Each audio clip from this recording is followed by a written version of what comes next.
Ah, you made it. I've got some tickets, and I managed to set something up with the Rokot. It'll have to wait until after the show, though. Happy to stay and watch? Pleasure. Here, this is the way in.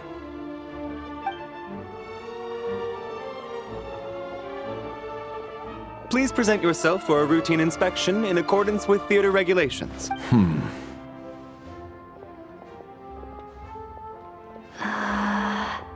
Is that guy with the fatui?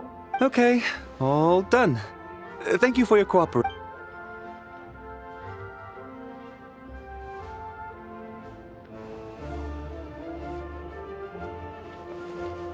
What's up? Everything okay? Snezhnaya's business and political leaders are always passing through. Still, it's a little unusual to see the Fatui's Armory Palace guard here. You saw him, right? The guy right at the back. Strong, silent type. His name's Valeri. He's part of the Special Assignments Battalion. But I only ever see him here for one thing. To look for a guy named Mitya. Supposedly a researcher, though he never seems to put much time in at the office. But that's not for us to worry about. Let's go.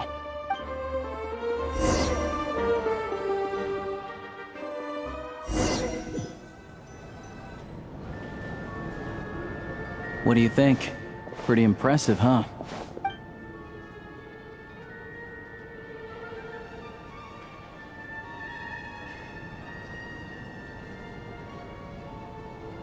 Oh, the one in Fontaine? I hear it's iconic. Never seen it for myself, though. Here we are, just in time. Sorry, coming through.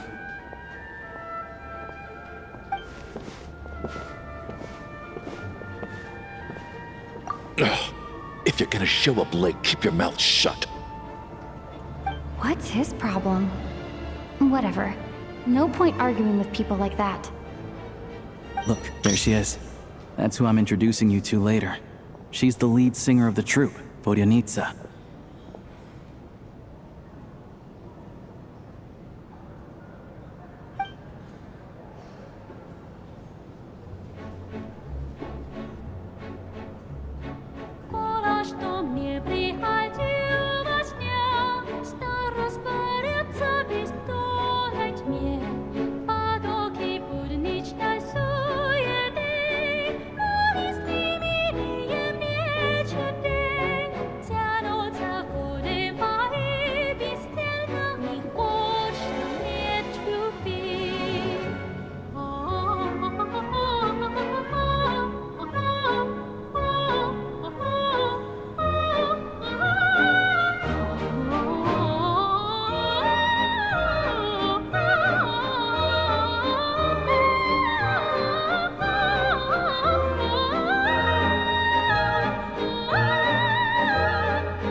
This leads directly to the green room. They're expecting us. Vodyanitsa will be waiting for us there.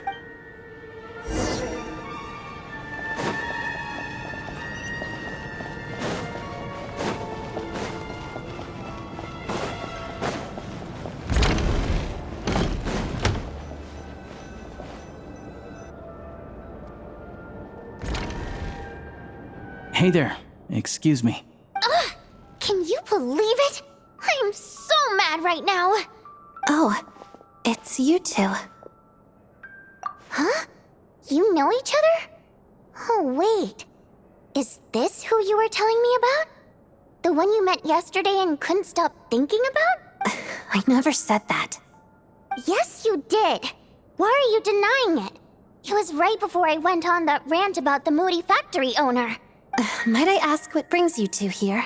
Oh, I just brought her here to see the show. And when it finished, she was full of praise for Vodyanitsa's performance. So I thought I'd try my luck, see if we could get the chance to chat for a bit.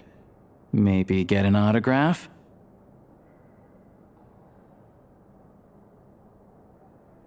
You work here.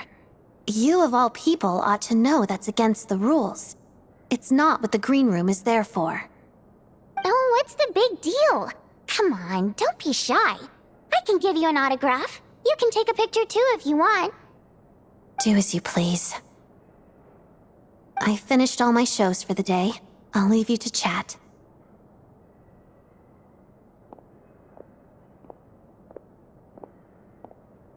I wasn't making that stuff up, you know. Odette's just too proud to admit it. She thinks very highly of you, and so do I. You did the right thing in Svietloladovka. We're good. Odette's out of earshot. I'll lock the door. Confidentiality, of course. The Rokat is very strict on that. Whoa, Alosha! Not out loud! Not with an outsider here. Relax, I've taken care of it. Look at this. The President's reply sent this morning. Wait, so she's been approved to join? You told me last night that you wanted to get intel from the Rokat.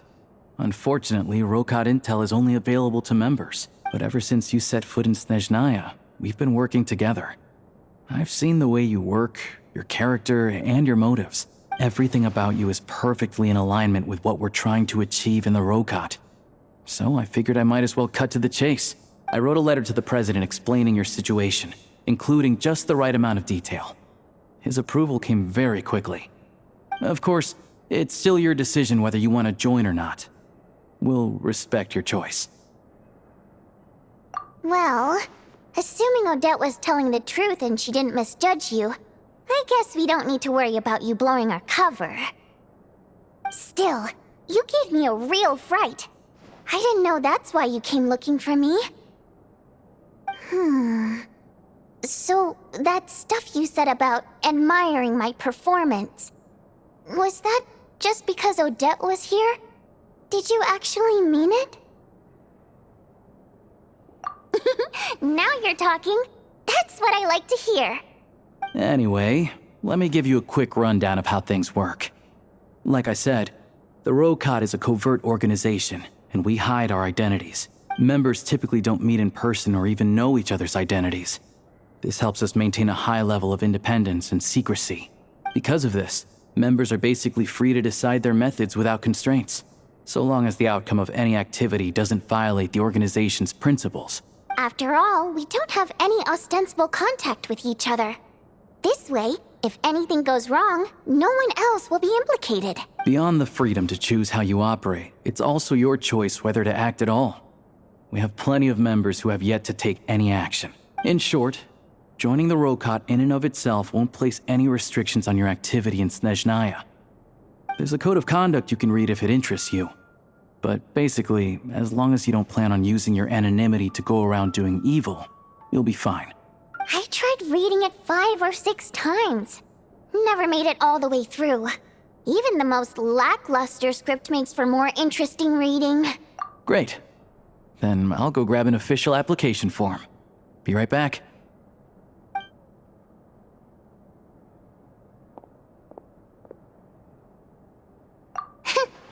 Well, Alosha has this pet dog, you see. His name's Tagarin, and this one time, Alosha brought him backstage.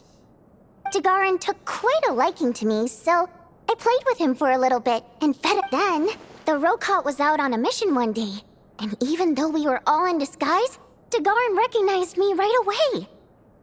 Just a coincidence, really. We didn't report it to the higher-ups, though, to avoid dealing with the fallout. Like my job at the theater, for instance. I really needed to make ends meet. By the way, what were you complaining about just before we came in? Did everything go okay with Chuganov? Everything did not go okay. That's why I was so mad. I tried to make some small talk with him before I went on stage to fish for intel about the Iskra manufacturing plant. But he wouldn't take the bait. No matter what I said, he kept dodging the question. And then he started complaining. He said he didn't appreciate his second-rate seat in the stalls because he usually gets a private box. I mean, what did he expect? Everyone knows that if you want a box seat, you buy a ticket well in advance.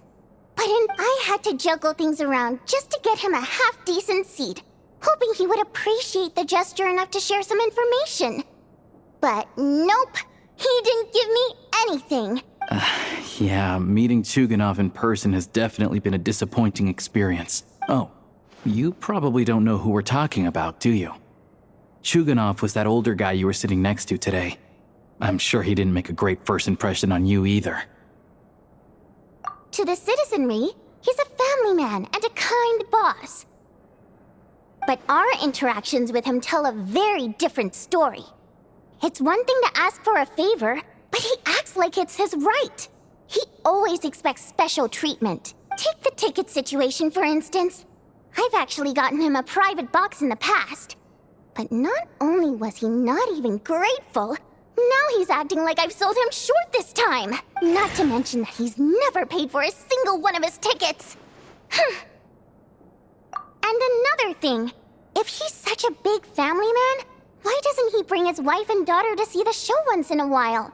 I've never seen them here, not even once. Calm down, Vodyanitsa. If you won't do it the easy way, we'll have to try the hard way. But first things first, here's your application form. Go ahead and fill it out.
Looks like I'll need to make a few little tweaks here and there. But other than that, you're good to go. We'll hold on to this for you. All right. Now that we're officially Rokat comrades, I can tell you. Chuganov is the target of our current operation. Recently, we've done some recon work at the Iskra manufacturing plant, which pretty much confirmed that their energy consumption is way beyond the legal limit. All we need now is some direct evidence to present to the Vetcha, so we can demand that they shut the plant down. That way, the Kresny Crystal can be allocated to where it's needed most. I was hoping he might let slip during one of our chats, but he's too tight-lipped. I'm meeting another regular theater-goer tonight, Mitya. But Valeri's here too, and he's probably looking for Mitya, so he may end up being a no-show. Don't you worry. He must know how to dodge Valeri, or he wouldn't be showing up on time for every performance. Mitya is a renowned energy expert. Although we can't get any direct evidence of the excessive energy consumption at the plant, we can accidentally let the information slip to him. The authorities should take someone like him seriously. So if he starts raising questions about energy use at the Iskra manufacturing plant, there will be a proper investigation. Also, we're not allowed on site, But he has clearance. So all we need is his cooperation. Yeah, so that's the other thing we're trying to figure out. Though I think we're far less likely to make any progress on that front. Still, I hear that Mitya is a bit of a chatterbox. So, who knows? Maybe if we catch him in the right mood. What do you think? Sound like something worth your time? Okay, in that case, you guys find a seat somewhere nearby. Pretend you're a couple of buddies there to eat, and keep your ears peeled for useful information. He's a huge fan, so I doubt he'll have his guard up around me. But you two need to be convincing. If he suspects anything at all, he might stop talking. Sure. Don't worry. We'll make a believable pair of buddies. Perfect! You've sold me already. Now, help me tidy this room up a bit before we head out. Okay. What needs tidying? Everything!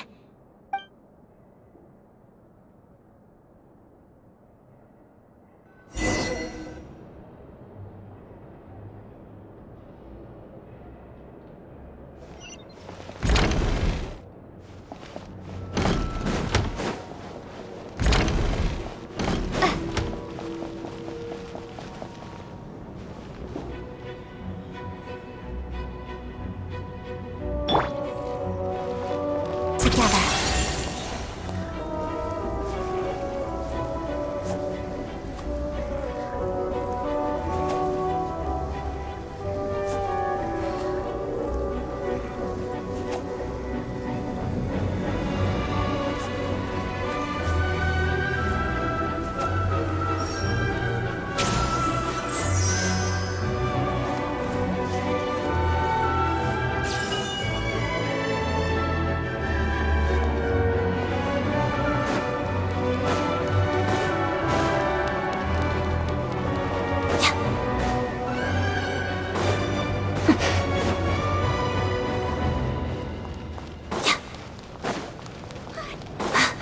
If you'd like to see the performance.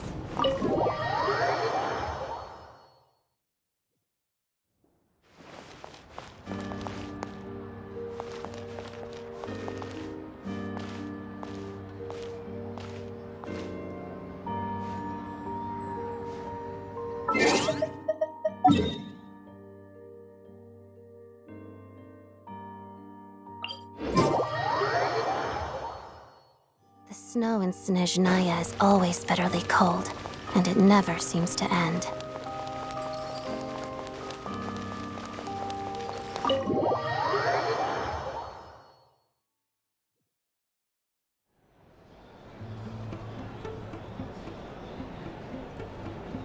We come here often, so we shouldn't stand out. Now, it's up to Vodyanitsa. Let's see how the conversation...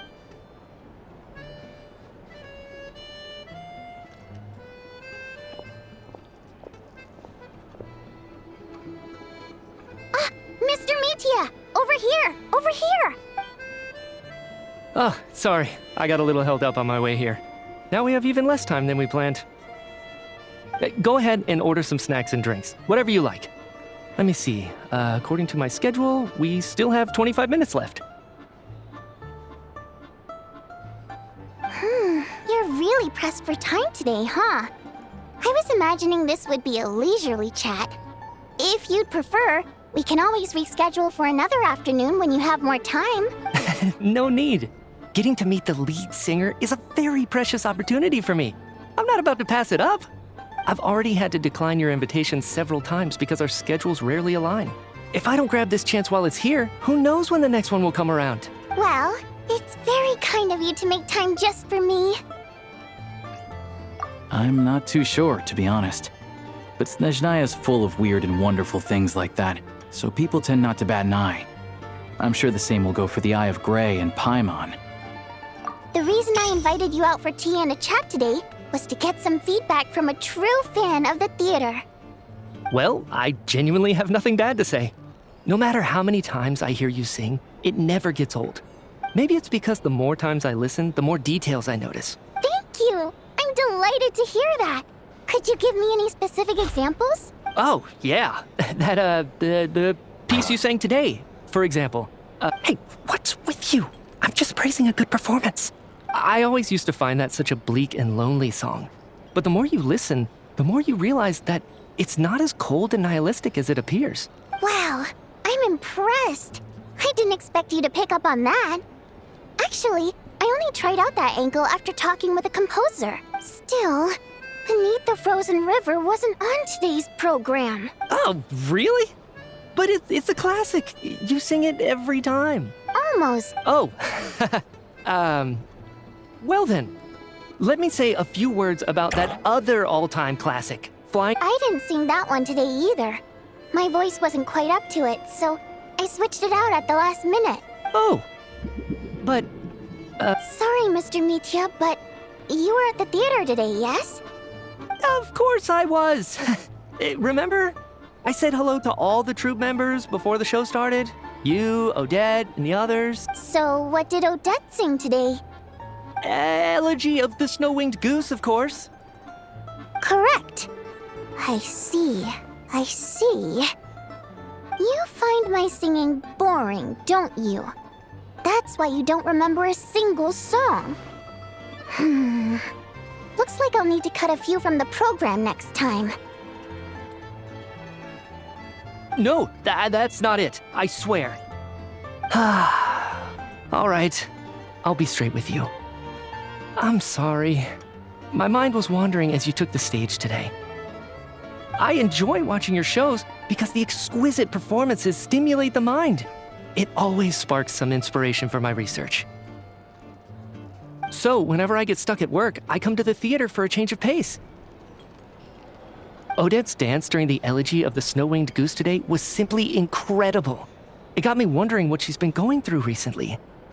That look of sheer defiance in the face of utter tragedy, it was so inspiring. I started scribbling in my notebook right away. Not that I made a ton of progress in the grand scheme of things, but I still think it was productive. By the time I snapped out of it, the entire show had finished. So what you're saying is, you didn't listen to my singing at all?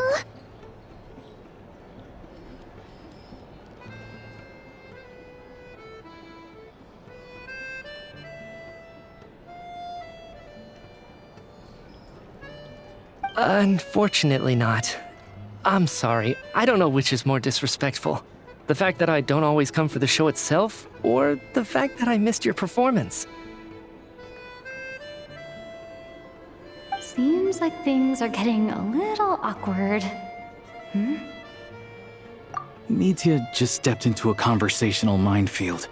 If there's one thing Vodyanitsa doesn't like, it's people who show disrespect for her performance. This meeting was so hard to set up. Don't tell me it's already falling apart. It's fine. I suppose this is affirming in its own way. At least, it shows that our performance really touches people's hearts, right? Don't let it bother you. It certainly doesn't bother me.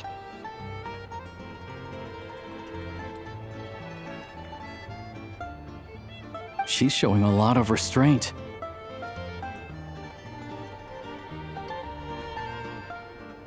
Well, I'll be sure to let Odette know how much you adored her performance.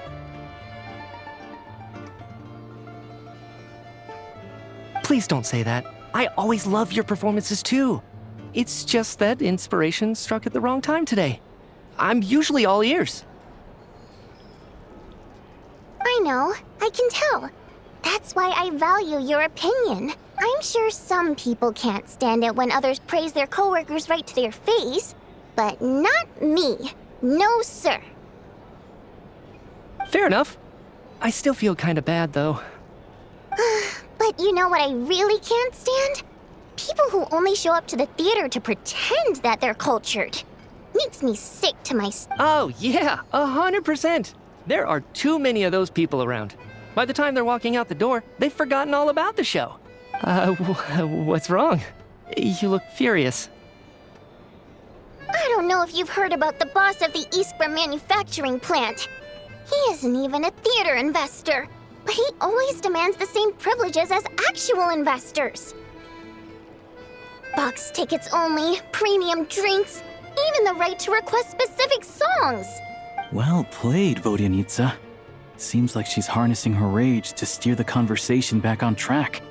Now that you mention it, I've interacted with that guy before. I gotta say, everyone holds him up as an example of a benevolent businessman, but I don't know. I don't see it. Yeah, he couldn't care less about what's happening on stage. He's just there to flaunt his social status. I hate that I have to prepare programs for guys like that. What's the big deal with that factory he runs anyway? I asked around a bit and heard some pretty shocking stories. Sounds like he's just another greedy capitalist. Oh, really? Yep, the things people are saying are pretty damning. Low wages, insanely long working hours, equipment running around the clock. And as if that's not bad enough, he also strictly forbids his employees from giving any kind of interview. Project Stuja has now been extended so many times, we're at the point where crystal rations for the common folk are barely enough to survive on. Yet he even wants to get his greedy hands on them just to boost his own profits. If the rumors are true, he's in serious violation of the law. Interesting. So you've heard about it too? What? So it's really true? Who knows? I've only heard the same rumors you have. But there's no smoke without fire. The Rooster's been coming down on us hard lately, demanding that we track and trace every single batch of crystal. My coworkers in the Department of Energy have been tearing their hair out over— The Rooster? I didn't realize he cared that much. Yeah. Even though there are no restrictions on crystal trading, the poor will wind up freezing to death if we let the rich buy as much as they want. Looks like we'll need to arrange an investigation into the Iskra manufacturing plant. I never knew you kept up with current affairs beyond the theater, Miss Vodyanitsa. You really have a heart for the common person. Most Fae in your position have long been indifferent to the plight of humans. Well, those of us who choose to live in human cities are naturally going to pay attention to any significant upheaval. Isn't the Rooster a Fae himself? I'm just surprised to learn that even someone with as much experience as him is getting so stressed out over Project Stuja. This is it. We're finally going there. I'm sure Mitya can sense on some level that she's fishing for information. But since their conversation is so relaxed, he might just let something slip. It's stressing me out too. If I'd only made better progress with my research, things wouldn't have dragged on this long. Oh, so your work is related to Project Stuja? That's right. The Armory Palace needs a brand new energy source. Not the power of the Light Realm and not elemental energy. Right now, the only thing that meets the requirements is the power contained within stellar linchpins. But harnessing that power is costly. Each step of the process requires enormous amounts of Kresnet crystal, from extraction to quantification to attempts at conversion. Progress has been painfully slow, and the team is getting burned out as time goes by. Sometimes, I see people staring into space as if— Could it be that this new energy source has side effects? No, it doesn't affect us, because the energy is used for— Okay, I got it. Stop choking me. Sorry, I can't talk about that. I think we're all just exhausted. We've been working ourselves to the bone for so long with so little progress to show for it. It's no wonder people are struggling to stay motivated. Seems like I owe you an apology. I shouldn't have gotten so mad at you for not paying attention during the show. Don't worry about it. I count myself lucky, to be honest. I don't envy the people who work closely with the Tsaritsa herself. I'd much rather be in my current position. At least I don't have to shoulder any major responsibilities. So they're trying to develop a completely new kind of energy. Yeah, censored by a scarf. Who would have thought? Oh, dear. It looks like my time is up. I'm afraid I have to leave. I'm so sorry. We ended up barely talking about the theater. That's okay. It was a pleasure chatting with you, really. Let's make up for it next time. Yeah, hopefully once the work pressure eases up a little, I'll be able to focus more on the performance, and then we'll have more to discuss. We touched on some confidential issues today. I'd be grateful if you could keep it between us. That could have gone worse. Nice job. Why was Mitya in such a hurry to leave, though? Sorry, routine inspection.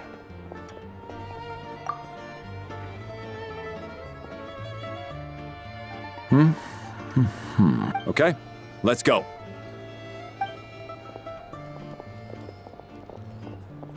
So he wasn't rushing to get back to work.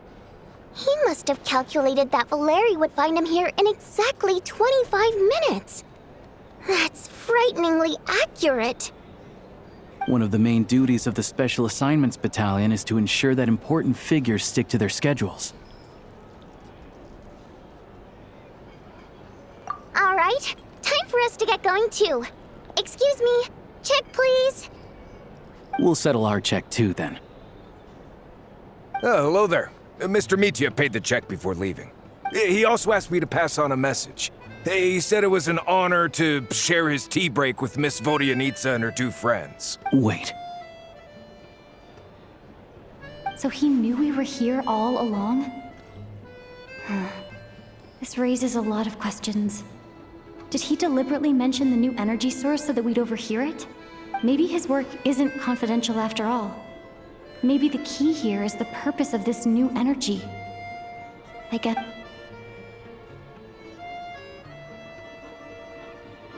Vodyanitsa and Alosha have both left.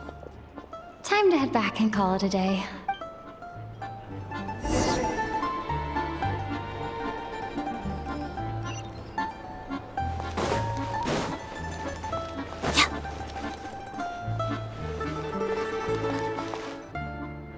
You're back! Here pretty early today. Paimon was just gonna mention that.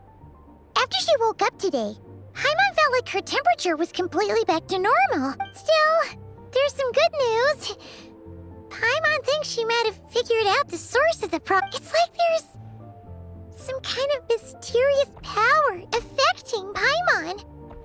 Paimon's never felt this way before during any of her travels. She only started feeling this way since we arrived in Snezhnaya. That's right. The Armory Palace needs a brand new energy source. Could that have something to do with this? What is it? You're making that face again. You know. So, they're trying to develop a new energy source here? And you think that might be why Paimon's feeling unwell? Well, Mitya denied that the energy they're researching has any side effects. And even so, those are completely different symptoms from Paimon's. It's pretty faint, so it's kind of hard to tell. But if anything, it seems like it's coming from roughly the same direction as the Armory Palace. Sure, Paimon's with you there. But how, though? The robot only has a limited amount of intel. Oh, great point! They argue about Project Stuja every day. If we could sit in on one of their sessions, we might pick up some new leads. Good idea! Oh yeah, while you were out, Paimon tried all the yummiest looking desserts in the pot. This one seemed right up your alley. So, Paimon saved some for you. Come try it once you finish writing your letter.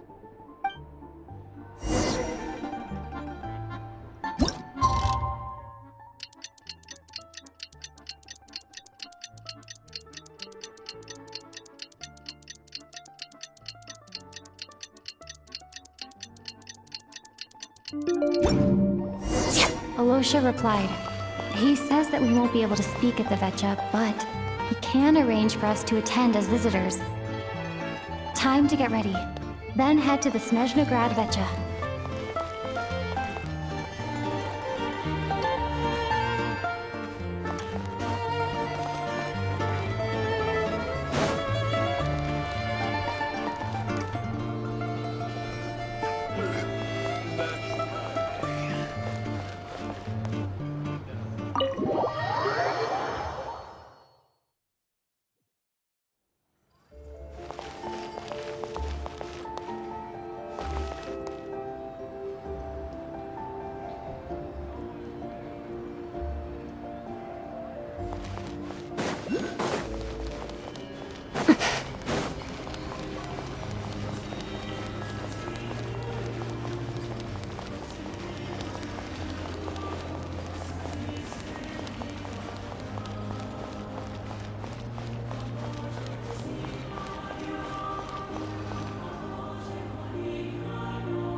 Miss Vodyanitsa, prima donna of the Korolievsky troupe. What a surprise meeting you here. Will you be sitting in on a session of the Vetcha? Sorry, I'm not taking interviews today. Oh good, you're here. The session's about to begin. Let's get inside. Please wait, Miss Vodyanitsa. Could you introduce me to your new friend?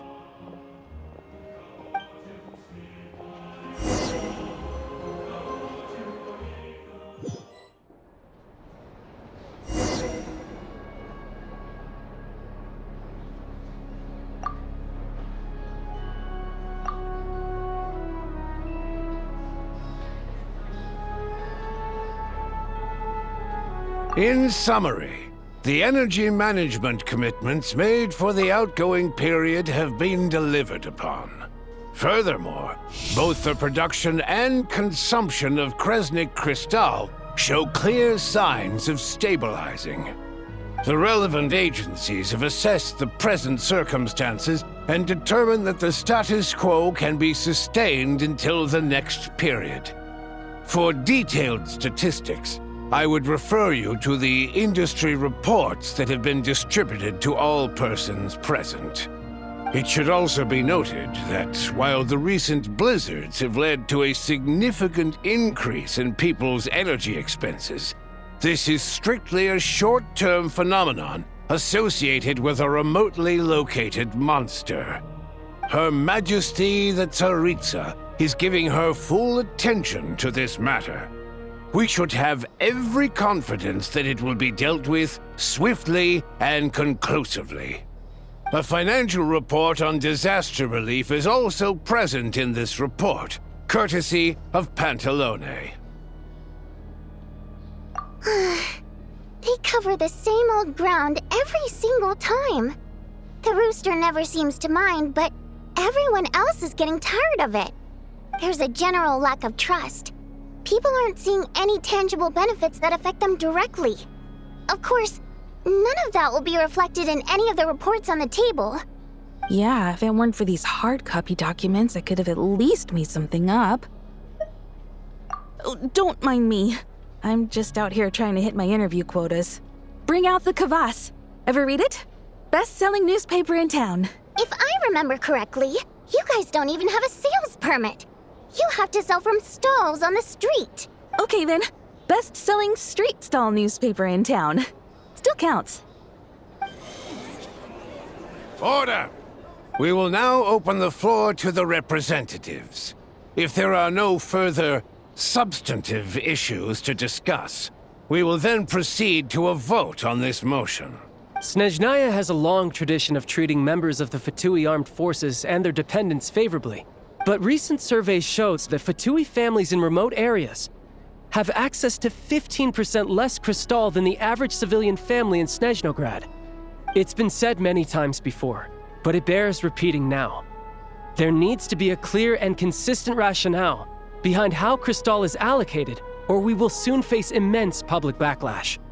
Perhaps you wouldn't need to keep repeating yourself if you would hear me out for once. I say again, true consistency exists only in principle. In the real world, fairness is relative. You appear to treat resource allocation as a simple function of production and population. So what about when the equipment used in production breaks down? Have you factored that into your equation? And do you even know how long it's been since Snezhnaya last conducted a census? If I knew the answers to questions like that, I'm sure I'd be a very wealthy man. And I doubt I'd be going by child. I'd like to bring the focus back to the specific issue I raised.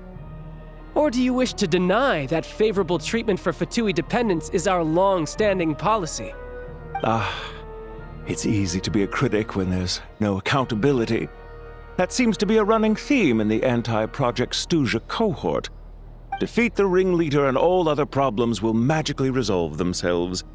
That's what they seem to think. But in case you aren't aware, not one jot in my report would change whether Project Stuja continues or not. So you have no intention whatsoever of finding a solution to this problem? On the contrary, I'm the only one here who ever brings solutions. Child opened by speaking up for the armed forces. Regraders struck back with style and a war of words ensued. Our reporter was live on the scene to get the audience's reaction as it all unfolded. Who do you support? The people have spoken! Child received raucous applause from the crowd as he pushed Regrator onto his back foot with a relentless barrage of questions. It had to be seen to be believed. Now you see why they don't have a sales permit.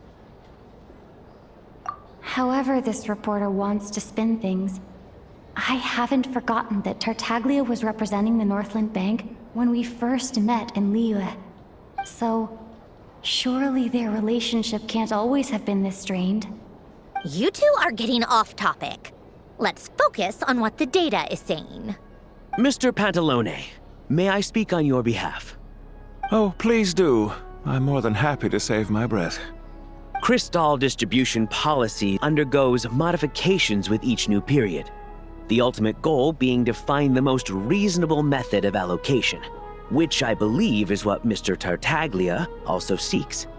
But I fear many may have been misled on this topic by extremist activists. To clarify, Project Stuja is not the root cause of the problem. It is merely a framework for resource distribution.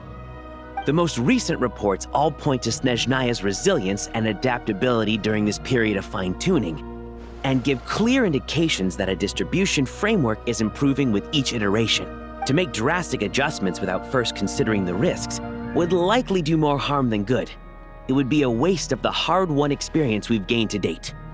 Renowned scholar of finance, Arapov spoke up to clarify the fiscal logic, clearly alluding to social organizations like the Rokot in his words. With the notorious Lelek still active to this day, should the Rokot be held responsible?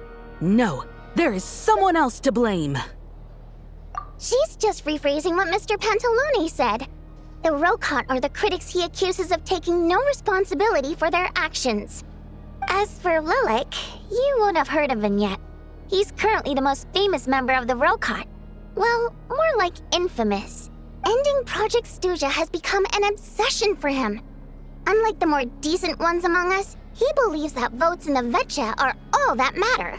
So whether it's threats, coercion, or bribery, he'll use whatever means necessary to get people to change their vote.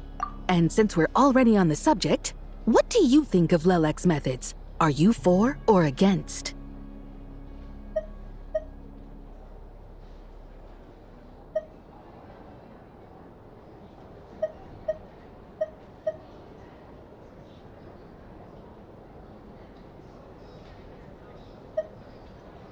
Despite a handful of detractors among the audience, the people overwhelmingly support Lelek. We stand with Lelek! At least someone here wants to take this discussion seriously. I've been considering that issue myself. What you really need is more precise regional data, right? I think it would be easiest to let the Fatui handle it, since they're already in charge of Crystal shipments anyway. We may as well get them to collect some data while they're at it. Whatever you need, you can ask the Fatui to look into it for you. In terms of supervision, I think the Druzhna would be a good fit. I had hoped to discuss this with Miss Vesna, but sadly, she's not present. I will be happy to take a note of your suggestions and present them to Commander Vesna for a decision upon her return. The Commander has always taken a keen interest in Project Stuja. However, given the Druzhna's demanding workload, I'm afraid it may prove difficult for them to provide any practical support. Let us refrain from jumping to conclusions until a concrete and actionable plan is in place. My apologies, Lord Rooster. There are numerous issues to address here, including manpower, time sensitivity, and reporting lines. Nevertheless, I support drafting a proposal. Follow the usual procedure, and it can be raised as a new motion for all parties to evaluate at the appropriate time. In that case, I'd like to share one thought before the proposal is drafted. The issue of time sensitivity was raised just now, which I presume relates to the official reports. In fact, the Energy Commission already collects regular statistics on each urban center and its surrounding area. That's a good idea. I read every issue of Sviet Lolaidovka's report, and although my focus is mostly on the section about equipment operation... Be that as it may, does no one see an issue with using local data to determine crystal quotas? In the long term, it seems like a very risky solution. Not if they are used purely for reference. So long as we have the report from the Northland Bank's headquarters to corroborate it, no one will be able to fool me. Very well then. It appears that this arrangement is acceptable to all parties. Yeah, sounds good to me. The members reached a provisional consensus on the issue of improving treatment for Fatui soldiers.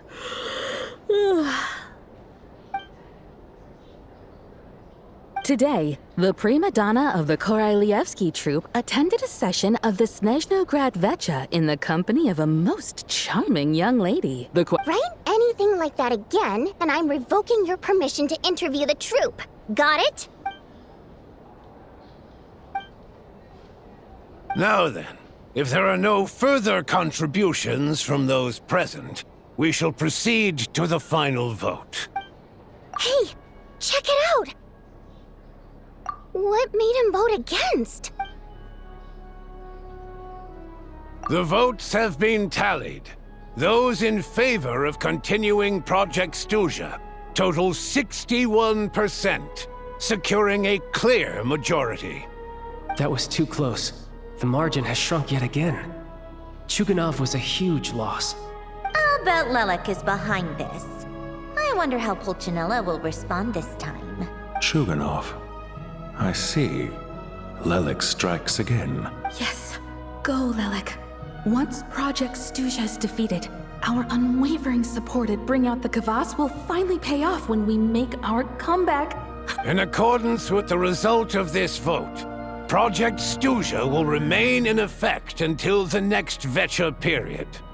Finally, may I remind us all, we debate only for the greater glory and solidarity of our nation. May the aurora shine ever on, and the tundra always stand firm. The session is concluded.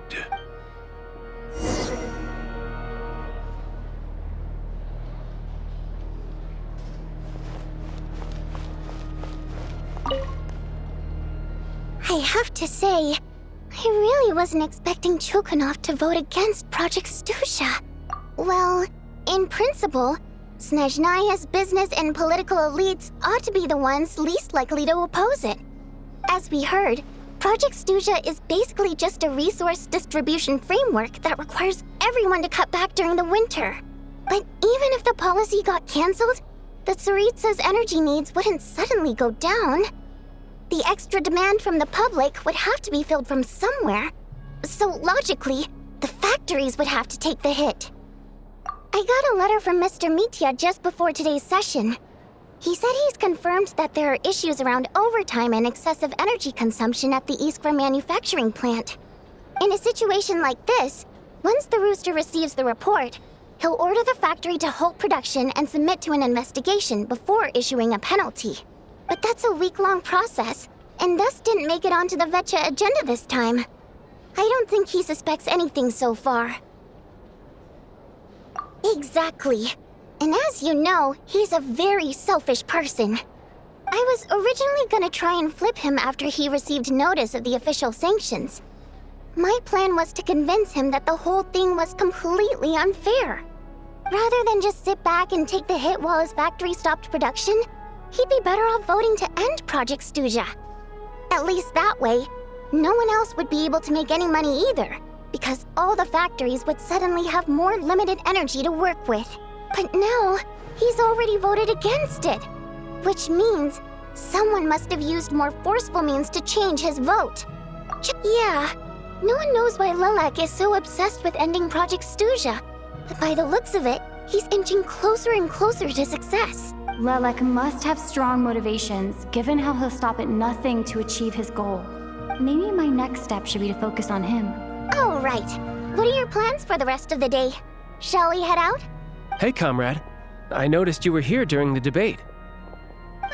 I didn't take you for a political enthusiast. Greetings, Harbingers. I just happened to have some free time today, and my new friend here thought it might be fun to check out the Vecha. Ah, Odette must have introduced you. Looks like you two are getting along pretty well. I'll leave you to catch up. I should head back to the troop. Sure. Break a leg and...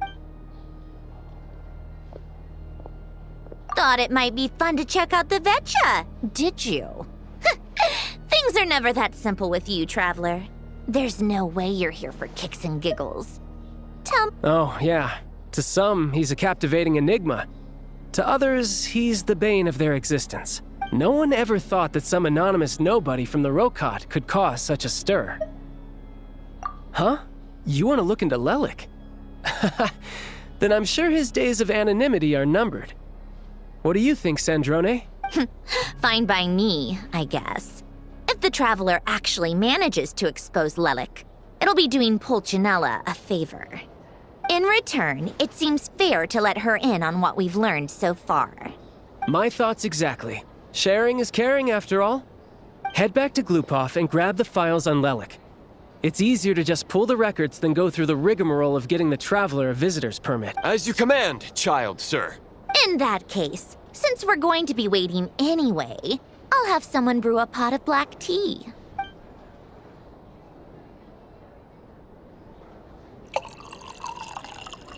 One common thread among the many incidents Lelik has been involved in is that the victims are all too scared to share any real information about him.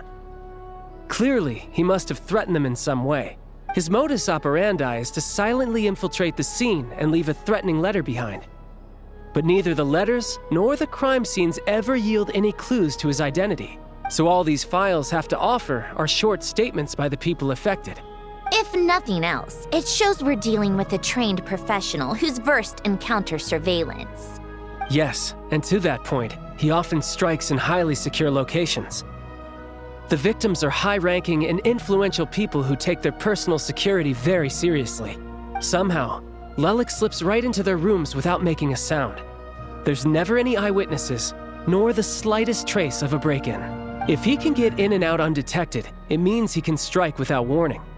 Not that that's ever happened so far, but the thought is enough to scare these people sleepless. It's hard to believe that a human being could pull this off flawlessly every time. So they switched the focus of the investigation to Faye.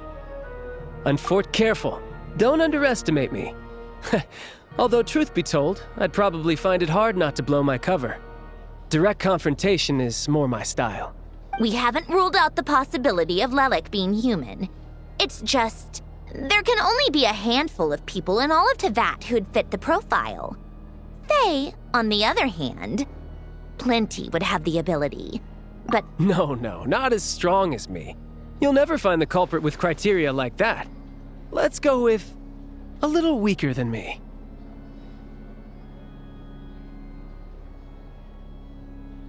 Oh, you hit me right where it hurts. I'll admit, he's strong and meticulous. But can we at least limit this to candidates who have something to do with Snezhnaya? She's just trying to find a reference point. Stop getting fixated on who's stronger than who. But that's the most important thing. In my opinion, anyway.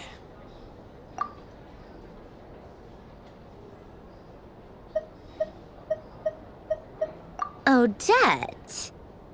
Yeah, that seems about right. Her skills are solid, and she's always calm under pressure. Except she's Fatui, so the likelihood of her working against us is pretty low. But yeah, much more accurate than your previous example, at least. No, wait a moment. Maybe we should interrogate that assumption. What do you mean? Which assumption? Her Fatui identity doesn't necessarily exonerate her. And when you think about it, the Rokot would be precisely what she needs to conceal her identity. Plus, she wouldn't need to be such a pro at covering her tracks. She'd already know where the Fatui will be and when, so she could choose the perfect time to act. Oh, yikes. I was just thinking out loud. Why is this starting to sound like such a convincing theory? Still, what reason could Odette possibly have for trying to call off Project Stuzha? Arlecchino would be the best person to ask. She knows Odette best. Unfortunately, she isn't back yet. Rosaline used to open up to her in private about her struggles with Odette. As I'm sure you can imagine, Arlecchino is quite a lot better with children than Rosaline was. gave her some tips on how to handle the situation, and Rosaline managed to reach a settlement with Odette before leaving. So I suppose there were at least no lifelong regrets left behind. Beyond that, I don't know the details about that side of things. But I do know that Odette definitely has a motive to hold a grudge against Project Stuja. The reason being, her father passed away during the early stages of the project. That was back before it had been named Project Stuja, when things were still being worked out. But in essence, it's remained the same ever since. Huh. The more you know. Rosaline was always so self-centered. I never understood why she started paying so much attention to Odette. Is that such a surprise? If you cast your mind back, you may remember that Rosaline and I weren't exactly close. We had tea together a few times, but that was about it. Odette's past is no secret. Her father was a Fatus and her mother was a very famous ballerina. On the surface, it looks like she followed right in her parents' footsteps. But the truth is quite a different story. After her father passed away on a mission, her mother was overcome with grief. She broke her leg during a performance and could never dance again. Odette was only interested in ballet at the time, but this tragedy left the family with both breadwinners gone. They could barely make ends meet. Per Capitano's policy, family members of Fatui who died in the line of duty had to be appropriately accommodated and provided with adequate assistance. So, regardless of how Rosaline may have felt about it, it fell to her to resolve the issue of Odette's family's livelihood. Right, because the alternative would have been a one-off compensation payment, I guess. Still, she must have had mixed feelings about it, right? It's just a theory, a possibility. But as a motive for Odette to become Lelik, it holds up. That said, I have no idea where Odette's head is at right now, or what her conflict with Rosaline was about. Plenty of people were on bad terms with Rosaline. Yes, but there's not much point in discussing that now. Yeah, back to Lelik. Since our investigations so far have turned up next to, funnily enough, Tonya and I had actually made plans to go to the theater tomorrow to watch Odette's rehearsal, which means you can go in my place. No point. Spirit Seeker. Quite the classic ballet. It was passed down through Odette's mother's family for generations, though it hasn't been performed in years. But Odette's been practicing it diligently, and it's finally ready for a return to the stage. Tonya's excited for it too. I've actually seen it several times before. It's a tale of love and regret. So not exactly reinventing the wheel, but when that classic melody kicks in and the lead character begins to dance. Not an easy dance to do justice to, though. I know it's always been Odette's dream to perform this piece, but I'm not sure she's really ready. In that case, I think that even if she is Lelik, I'll let you take it from here, comrade.